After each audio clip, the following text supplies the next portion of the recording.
Our next speaker is a colleague of mine, guy I have a lot of respect for. He's on the air nationwide, and he's on a thing called TalkStreamLive.com. That's where you go, and then you go to Liberty Radio or to Ron Edwards, and you'll find him. He is a true dyed-in-the-wool conservative.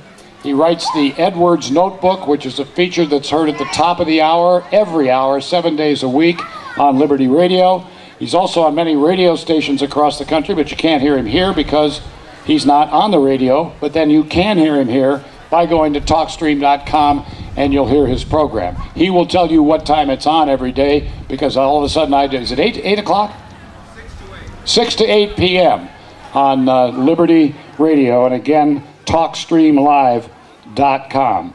He's a respected colleague, a friend, and a guy who has a lot to say. Unfortunately, he's not going to say it all today, but he's going to tell you some, and I think you're going to find him to be a worthy member of our program today. Ron, come on up here.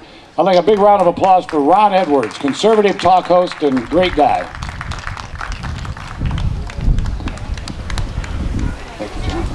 Thank you, John. I'm just going to spend a few minutes with you, but you know, when you look at the country today, you have to wonder what goes on in the mind of people. When you consider what the White House occupier is doing to this country, he is totally dismantling our military, our economy, basically our way of life. And what disturbs me so much about this is that I've said this for years, that the White House occupier wants to do to America what was first done to Detroit. What happened to Detroit? They chased the industry out of Detroit. The people have been leaving as well. So now you have a decimated economic situation in the city of Detroit. Now look at the policies that are going on in our country. You have industries that are almost running out of the country. Now you have the situation with Boeing. How dare government officials tell any corporation where or where not to build or to run their facilities? And the fact of the matter is, I'm more disturbed at the apathy that I notice around this country. Never before has this nation been in so much danger as we are in right now. Yet, when you proportion to the amount of danger that is in this country, I see very little activity. I have called for what happened in the nation of Yugoslavia, or was it Poland?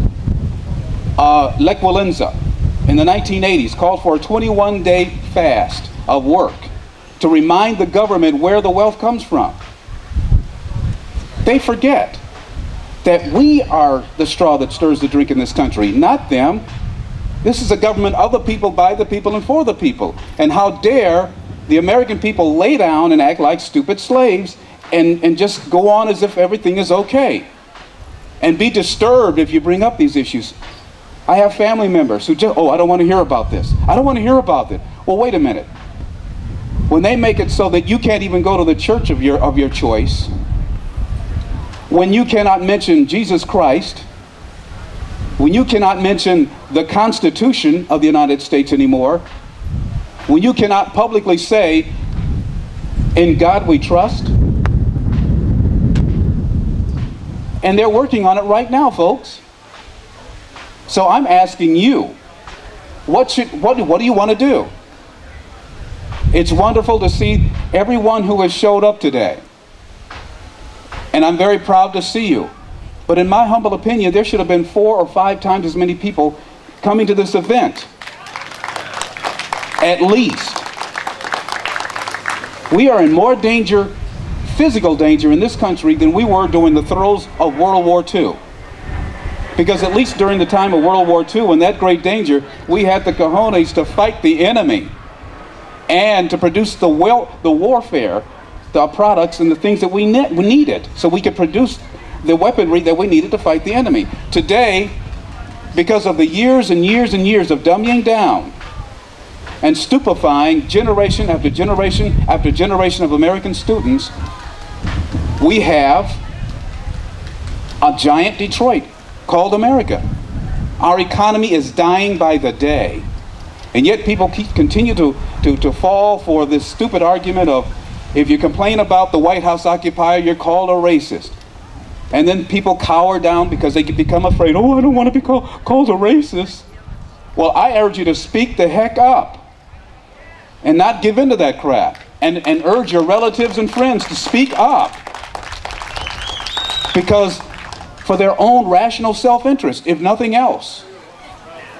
And one of the other things that is very important for this country, America was unique in the history of the world that we were strong and great because we were good. We lost our way. We stopped passing down proper moral etiquette and teachings to our young people generation after generation. To Toffel, I know I might be mispronouncing his name, he was a French explorer during the earlier part of our country, and he traveled around the country wondering what made America so great. Why is it everywhere you go it's so bountiful and people are cheerful and happy? And he searched in every facet of life in America, and he found our secret. It was because we believed in our God, and we weren't going to let that go, and we followed his tenets. We were not perfect, but at least we recognized who shed his grace upon this land. Okay? And we always remembered the tenets of freedom.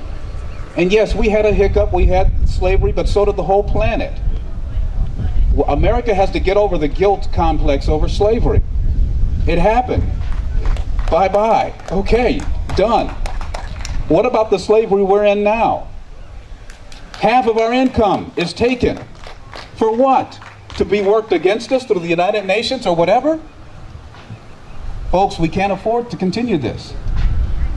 Our economy is in such danger that it is quite possible that we may not have a 2012 election. Now, you may think I sound wacky or crazy, but guess what? Many of the things that are going on right now, when they were spoken of before they happened, those people were called crazy.